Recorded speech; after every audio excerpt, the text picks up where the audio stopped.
Soy Alex Flores y muchas gracias por acompañarnos, por ver este canal y este programa. Hoy les tenemos un programa cultural. Vamos a tener a un gran invitado desde la Ciudad de México que está ahorita en Toronto y se va a presentar en el Festival de Jazz de Guelph. Él es Alain Derbez. Es un historiador y músico de jazz. Fue formado en la Universidad Autónoma de México, es escritor, compositor, poeta, es crítico, músico, productor de programas de radio, narrador, editor, jazzista y claro que muchas de sus composiciones de un gran artista pues han sido interpretadas como por Eugenia León y Tania Libertad.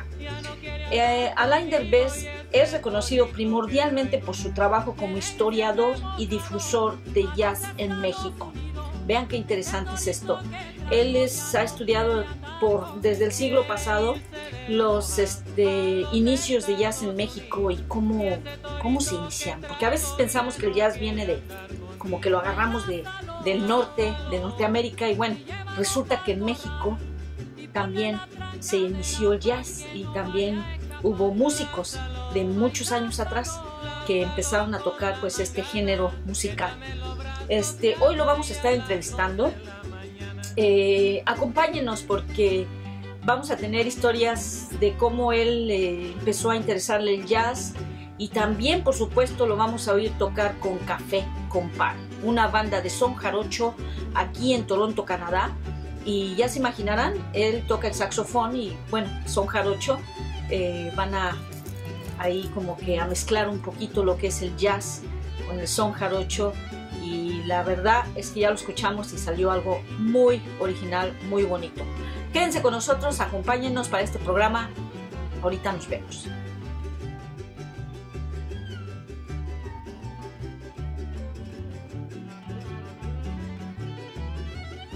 Hola querida audiencia de Las Perlas del Mar, soy Alex Flores y aquí estoy con el gran invitado que ya les comenté, Alain Derbez, que nos está visitando desde México. Alain, fíjate que aquí la comunidad mexicana está creciendo mucho. Celebramos mucho nuestra cultura en Toronto, Canadá. Tenemos Día de Muertos, 5 de mayo, que no es tan grande como en Estados Unidos, pero también tenemos 5 de mayo. Pero cada vez que nos viene a visitar un artista de México nos entusiasmamos mucho. ¿Qué te trajo a Canadá? Volver a Guelph, al Festival de Jazz, un coloquio que hay cada septiembre. Y digo volver porque ya van varias veces que he tenido la oportunidad de venir, a veces a dar conciertos o charlas o a presentar un par de libros. Y ahora vengo porque es el 20º festival, se celebra el 20º festival de Guelph. La propuesta en Guelph siempre es la búsqueda de muchos fines interesantes, pero sobre todo a partir de una música que no necesariamente es la que estamos acostumbrados a escuchar en la radio, a partir de una propuesta transgresora, a partir de la disonancia, incluso en las cuestiones sociales, hay una creación dentro siempre del marco de la improvisación. En esta ocasión yo vengo con la idea de proponer un taller se anuncia así, de combinación o de mezcla o a partir de dos raíces fundamentales que me interesan mucho, que son el son jarocho y el jazz, hacer un concierto. Un recital que va a consistir en que participaremos allí un contrabajista canadiense, Rob Clutter, un estupendo contrabajista canadiense, con el grupo Café con Pan, que son de personas mexicanas que conocen mucho de son y que tocan muy bien, lo hacen muy bien, Caldi y Alec, y trataremos de fusionar en el escenario, dentro del río que nos baña ambos géneros, el jazz y el son jarocho, que es la improvisación, un concierto. Y fíjate que yo fui a ver este evento de la Peña de Rossi, donde estuvo Café con Pan, y estuviste tú ahí, y sí funcionaron muy bien. Tú tocas el saxofón, ¿no? Yo toco el saxofón y en el concierto también leeré algunos de los poemas de un libro que acabo de sacar, que todo lo que la cuestión medular es el jazz, se llama El Jazz en Don Juan, más silbables ráfagas. Entonces a partir de ahí haremos la música, y a partir de la música también intentaremos improvisar en cuestiones decimeras, y a ver qué sale. Pues sí, creo que funciona bien, sonó muy bien ahí en esta peña aquí en Toronto, sobre todo muy fresco, ¿no? Sonó muy fresco, y sí, la idea es que el nombre del espectáculo, el nombre del recital tiene que ver con el fandango. El fandango tiene que ver con la fiesta. Entonces es un asunto colectivo, no es un asunto de el escenario donde están los artistas y el público que abajo está a punto de aplaudir o no. Se trata de entrelazar, fusionar ambas situaciones, porque el fandango es una fiesta. El fandango tiene que estar involucrado todo el que esté allí, no nada más es un espectáculo para que la audiencia reaccione de un modo u otro. Sí, vi que se paraban a bailar cuando tocaban el jarocho, ahí entraba, inclusive entró el dueño del restaurante a zapatear también, estuvo muy buena la fiesta. Alan, ¿cuándo creció tu interés por el jazz? Uy, desde muy chavito. Mi mamá, te digo por los dos, mi mamá bailaba muy bien son jarocho, entonces oíamos, teníamos amigos que bailaban y que tocaban desde siempre, hubo fandangos en la casa. Y jazz era como oíamos mucha música, oíamos constantemente todo tipo de música, bolero, música académica, jazz, rock. A mí el jazz siempre me atrajo, me sedujo. Hay como momentos fundamentales en mi vida de encuentro con discos que cambiaron mi manera de pensar en la música. Me gustaba mucho el rock y el blues, pero yo empecé a tocar el piano, empecé a bailar, también me gustaba mucho bailar, me gusta bailar, y siempre relacioné todo esto, y lo que yo buscaba era que lo que sabía de jazz o que me gustaba, siempre encontrar cómplices o involucrar a otros para que les gustara esto, ¿no? Tratarlos de seducir hacia ese campo. Luego, yo estudié historia, acabé estudiando en la Facultad de Filosofía y Letras, pero mi trabajo también como historiador trató de involucrar también las cuestiones que me gustaban, la difusión, la comunicación, la investigación, para documentar una historia que existe, y que ya ves que en México y en muchos lugares el problema es la desmemoria, sobre todo la desmemoria. El poder se empeña en que tengamos el constante olvido de todo, para no tener presencia con documentos que permitan avalar un hecho distinto al que nos platican que es verdad. Entonces, mi interés en particular en el jazz era historiar el jazz en México. Por eso hice un libro que se llama El Jazz en México, Datos para esta Historia, un libro que salió en el Fondo de Cultura Económica, con, digamos, lo que es una historia de la cultura en México, desde principios del siglo XX o finales del siglo XIX, vista desde el lado del jazz, desde la perspectiva del jazz. Y entonces lo único que hice fue mi trabajo en la radio, hago de pronto tele.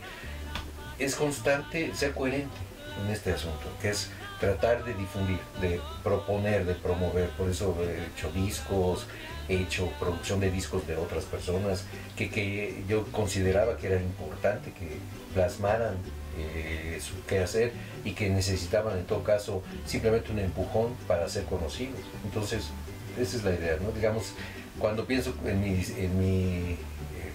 retornando a tu pregunta, mi interés por el jazz es que creo en este asunto del jazz que te plantea que la voz de un individuo, la voz personal, suene en la voz del colectivo, para que también al mismo tiempo la voz del colectivo sea tu voz. Eso es lo que me interesa mucho, ¿no? Crear a partir de un lenguaje común, un lenguaje colectivo, y echar a andar. Y bueno, me acuerdo yo cuando crecía y escuchaba jazz. ¿El jazz tiene que ver con el canto nuevo? Tiene que ver con todo. El jazz, lo importante es que esas 4 letras que definen o tratan de abarcar muchísimo, es un género ecléctico, es una posibilidad, como la vida misma, de incorporarlo todo para poderle, en el acto, poderle seguir canalizándolo hacia donde te lleve la vida. Creo que el asunto está en eso, que tú finalmente eres un ser contingente, eres un ser expuesto, pero tienes la posibilidad, expuesto a todos los elementos que van delineando tu vida, el destino, lo que quieras, pero lo interesante es que tú tienes la posibilidad de tratar siempre de tener una quilla que te conduzca de la mejor manera por donde vas, con sorpresa y con espontaneidad también, ¿no? Entonces, cuando tú vas a navegar en estas aguas, pues pueden venir elementos de todas partes, pero tú digamos que tienes una preparación para echar a andar por ahí, aunque venga siempre la sorpresa, ¿no? Esa es la sorpresa. Claro. Jazz. Y bueno, a veces los que pensamos en jazz, pensamos que el jazz de Nueva Orleans o el jazz de México, ¿cuándo nace? ¿Con qué influencia? Fíjate que es muy interesante porque también hay que abordarlo con matices. A finales del siglo XIX, cuando no había jazz, cuando no hay posibilidad de decir hay jazz en ningún lado, músicos mexicanos van además, estos son digamos los documentados, pero seguramente hubo un flujo constante entre fronteras para muchas situaciones, ¿no? Sobre todo que México siempre ha sido un país de migrantes, de expulsados desde siempre.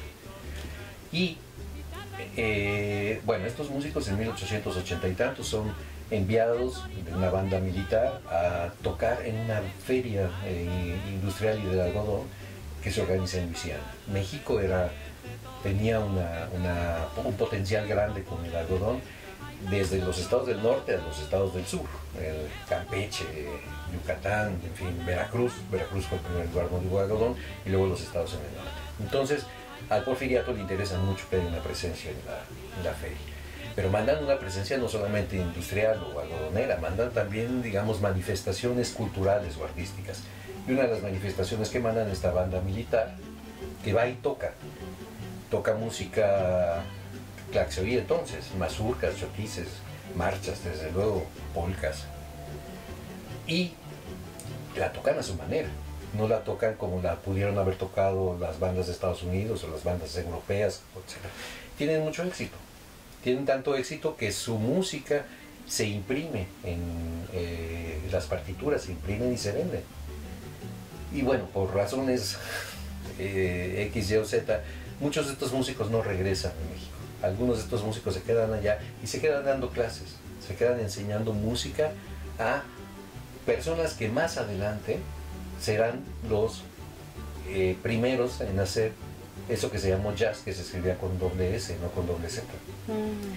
No estoy implicando con esto que son los mexicanos los que enseñaron a los futuros jazzistas, pero sí enseñaron a tocar instrumentos, entre otros, que eso es algo que hay que investigar más a fondo. Digamos, en el libro, yo siempre en mi investigación lo que hago es proponer como rutas de investigación para quien quiera tomarlas.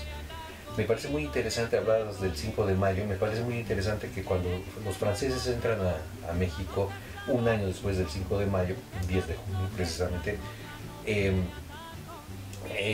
seguramente traían entre sus filas a músicos que tocaban un instrumento que se había inventado décadas antes, que es el saxofón.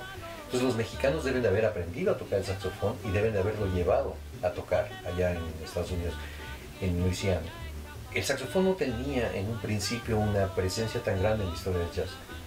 Era el clarinete, era el banjo, eran otros instrumentos, la corneta, pero luego el saxofón se incorpora con mucha fuerza, y yo creo que mucho de esto se debió a la presencia de los músicos mexicanos. Había clarinetistas y saxofonistas mexicanos que se quedaron en Luisiana dando clases, y que incluso más adelante participaron en las primeras orquestas de jazz, como Luis Tío.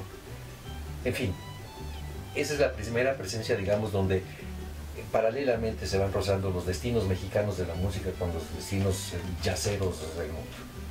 Y más adelante, en los años 20, obviamente hay una presencia de jazzistas en México, pero también de músicos mexicanos en distintos lados, no solamente en el Distrito Federal, que van a tocar lo que decían, se llamaban danzoneras jazz band o marimba jazz band, en Mérida, en Veracruz, en Chihuahua. Pero sobre todo, si te das cuenta, bueno, el Golfo de México es este caldo de cultivo enorme donde hay puntos que siempre se van a tocar de influencia y de filtro de distintas manifestaciones artísticas, culturales. Mérida, Yucatán, Veracruz, Tampico, La Habana, Nueva Orleans. Es un lago, es nuestro Mediterráneo. Entonces toda esta zona de influencia es muy importante. En los años 20 hay esto en México, hay ya incluso partituras que aparecen en los periódicos, en las revistas, que se firman como blues o como jazz o como foxtrot o como lo que se entendía como jazz entonces. Partituras originales. El jazz empieza a ser atacado también como una manifestación, cuando la institucionalización de la revolución, como una manifestación del imperialismo, de algún modo empieza a oírse eso, ¿no? Y sobre todo en la radio donde estaba, pues empieza a ser un poco eliminado el jazz, entonces se margina pero no se termina, sigue la historia tanto que la primera película, aunque no fue la primera, pero bueno, anunciada como primera película con sonido de México, que es Santa, la película Santa, basada en la novela de Federico Gamboa, tiene jazz, que esto no lo consignan demasiado, pero hay una escena donde están bailando en Parque Lira, en una parque por el rumbo de Tacubaya, en México. Están bailando y tocando jazz, lo que se entendía como jazz entonces. Y así para adelante, ¿no? Claro, el ambiente bucólico del campo mexicano después de la revolución, o la Ciudad de México creciente, las urbes que empiezan a crecer, son como el ambiente donde se empieza a dar todas las visiones desde el cine nacional, ¿no? La propuesta del cine nacional, y donde ya no incorporan tan fácilmente al jazz, porque también viene desde Cuba, lo que va a resultar más relevante las siguientes décadas, como desde el danzón al mambo, al cha-cha-cha, etc. Pero muchos de los músicos que tocan ahí son jazzistas, que no tienen muchos lugares donde tocar, y la historia sigue para adelante, ¿no? Claro. Sigue para adelante. Y está en un país como México, de cómo recopila estos sonidos y diferentes melodías que las incorpora al mismo canto con varios artistas en México. Digo, a mí se me hace como Tania Libertad o Eugenia León o Rodrigo o Betsy Pecanins, que han incorporado mucho el estilo jazz en sus melodías. Sí, claro, y digo, por ejemplo, Luis Alcaraz, que no era jazzista, tenía una gran orquesta fundada o formada por jazzistas, ¿no? Que obviamente tienen otra sensibilidad y otra manera de abordar la música desde su instrumento.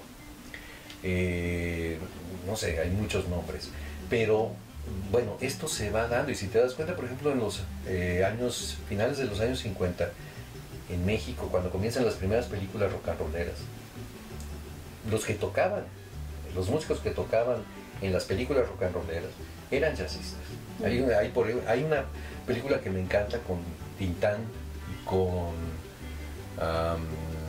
Luis Aguilar, entre otros, de los que estaban ahí, el Loco Valdés. Había una pelea, una pugna entre los que impulsaban la música académica y los que querían rock and roll, que era el Loco Valdés, ¿no?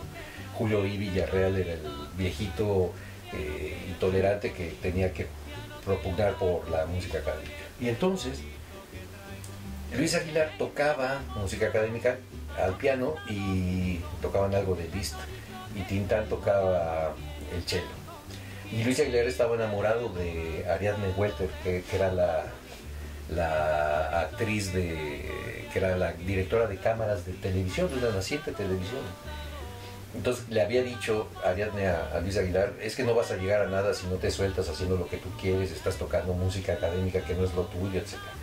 Entonces, cuando van a tomarlos en la tele y van a salir al aire, Luis Aguilar oye las palabras en la mente de esta mujer, y como está enamorado de ella, decide que esa sonata que están tocando de Liszt en lugar de tocarla como debe de ser, empieza a jazzear. Y hay músicos ahí esperando, los rock and rolleros que iban a mostrar, que eran jazzistas, que empiezan a tocar eso, ¿no? Y la letra que canta Luis Aguilar es muy buena. Toquemos jazz, a ver si despiertan los cuates que están dormidos.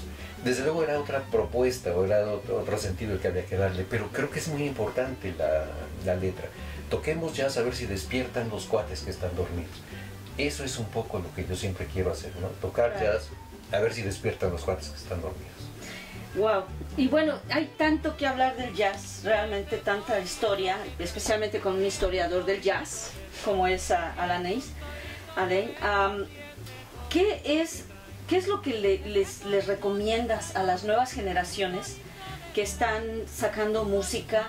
Digo, hay mucha música chatarra, pero hay músicos con propuestas muy interesantes, claro, que utilizan el jazz como un medio también de ser alternativos, de expresarse, de lo que la gente ahorita tiene mucha hambre de encontrar música tradicional mezclada con música moderna, con jazz. ¿Cuál sería tu consejo para ellos? Me es difícil decir consejos o recomendar. Lo que siempre trato es como de sembrar pulgas en las orejas. Hay un poema chiquitito que está en el libro que vengo a presentar, el Jazz Segundo Juan, que se llama Baterista de Jazz, que dice algo así como: oigo, alguien está escuchando. Un buen baterista y cualquier buen músico de jazz no es alguien que sepa tocar muy bien necesariamente o únicamente, es alguien que sabe escuchar muy bien. Creo que eso es fundamental en la vida en general. Yo recomiendo escuchar, recomiendo muchísimo a la gente, o si hay algo que pueda recomendar, eso, escuchar, y una vez escuchado todo, proponer respuestas siempre, proponer diálogo, ¿no? Seguir escuchando y proponer diálogo. Si yo recomendara algo, sería decirle a la gente: abran oídos para abrir perspectivas, para abrir miradas. Creo que por ahí es el asunto, escuchar, y no dejarse nada más convencer, siempre cuestionar, no dejarse convencer por estas verdades oficiales que nos dan, en general, en la información, ¿no? Aquí hay alguien siempre dispuesto, es lo que ustedes hacen, existe esta propuesta de red precisamente porque al existir la alternativa te da otra información que te permite formar una imagen mucho más cierta que la que normalmente las instituciones te quieren dar. Y bueno, amigos, ahí los dejamos con esta entrevista fabulosa. Yo sé que deberíamos de dar mucho más tiempo. El Festival de Jazz en Guelph empieza el miércoles. Empieza el 4 de septiembre y dura hasta el domingo. El coloquio, que además es padrísimo el coloquio porque estás dialogando sobre el tema que convoca, que es el jazz, la disonancia y la práctica crítica, como una opción de ser vista la realidad desde esta perspectiva. Ahí lo tienen, ahí va a estar Alain Derbez en Guelph con Café con Pan, que es una de las bandas en Toronto. Va a estar fabuloso, me imagino, va a estar dando workshops. Para aquellos que están en Toronto y quieren saber más de la información, aquí está el link para que vean este festival de jazz en Guelph. Muchas gracias por acompañarnos y nos vemos hasta la próxima.